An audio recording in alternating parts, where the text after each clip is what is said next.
রাঙ্গুনিয়া উপজেলার হোসনাবাদ ইউনিয়নের দক্ষিণ নিশ্চিন্তাপুর এলাকায় নিশ্চিন্তাপুর গাউসে কমিটির উদ্যোগে ২৮ জুন শুক্রবার বাদ মাগরিব তাহেরিয়া সাবেরিয়া আবুল হাশেম সুন্নিয়া দাখিল মাদ্রাসা প্রাঙ্গণে পীরে তরিকত শাহ সুফি আল্লামা সৈয়দ তৈয়ব শাহ রহমতুল্লাহ আলাহি ৩২তম সালানা উরুস মোবারক উপলক্ষে মিলাদ মাহফিল নিশ্চিন্তাপুর গাউসিয়া কমিটির সভাপতি বিশিষ্ট সমাজসেবক আলহাজ মোহাম্মদ হারুন কোম্পানির সভাপতিত্বে সাধারণ সম্পাদক মাওলানা মোহাম্মদ নাসির উদ্দিনের সঞ্চালনায় অনুষ্ঠিত হয়। উক্ত উরুস মোবারকে উদ্বোধক হিসেবে বক্তব্য রাখেন মাওলানা মোহাম্মদ আব্দুর রহিম আল কাদেরী।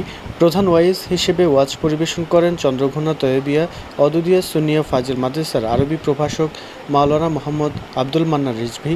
প্রধান বক্তা হিসেবে বক্তব্য রাখেন রাঙ্গুনিয়া নঈমিয়া তৈয়বিয়া মাদ্রাসার আরবি প্রভাষক কাজী মোহাম্মদ মামুনুল ইসলাম আল কাদেরী। বিশেষ অতিথি হিসেবে উপস্থিত ছিলেন ইঞ্জিনিয়ার মোহাম্মদ নুরুল আলম, মোহাম্মদ আজিজুল হক মানিক, জাহাঙ্গীর আলম রাজু, মাসুদ পারভেজ, জমির উদ্দিন রিজভী, মোখলেসুর রহমান আল কাদেরী, হাফেজ জামাল উদ্দিন, হাফেজ মামুনুর রশিদ, হাফেজ মোহাম্মদ আবদুল্লাহ, হাফেজ মোহাম্মদ বুরহান উদ্দিন, মাওলানা আহমদ সাফা, জরিফ আলী কোম্পানি, আহমদ সাফা সওদাগর, আইয়ুব খান সর্দার, খুরশিদ আলম, শাহিনুর মিয়া, শফিউল আলম সহ অন্যান্যরা।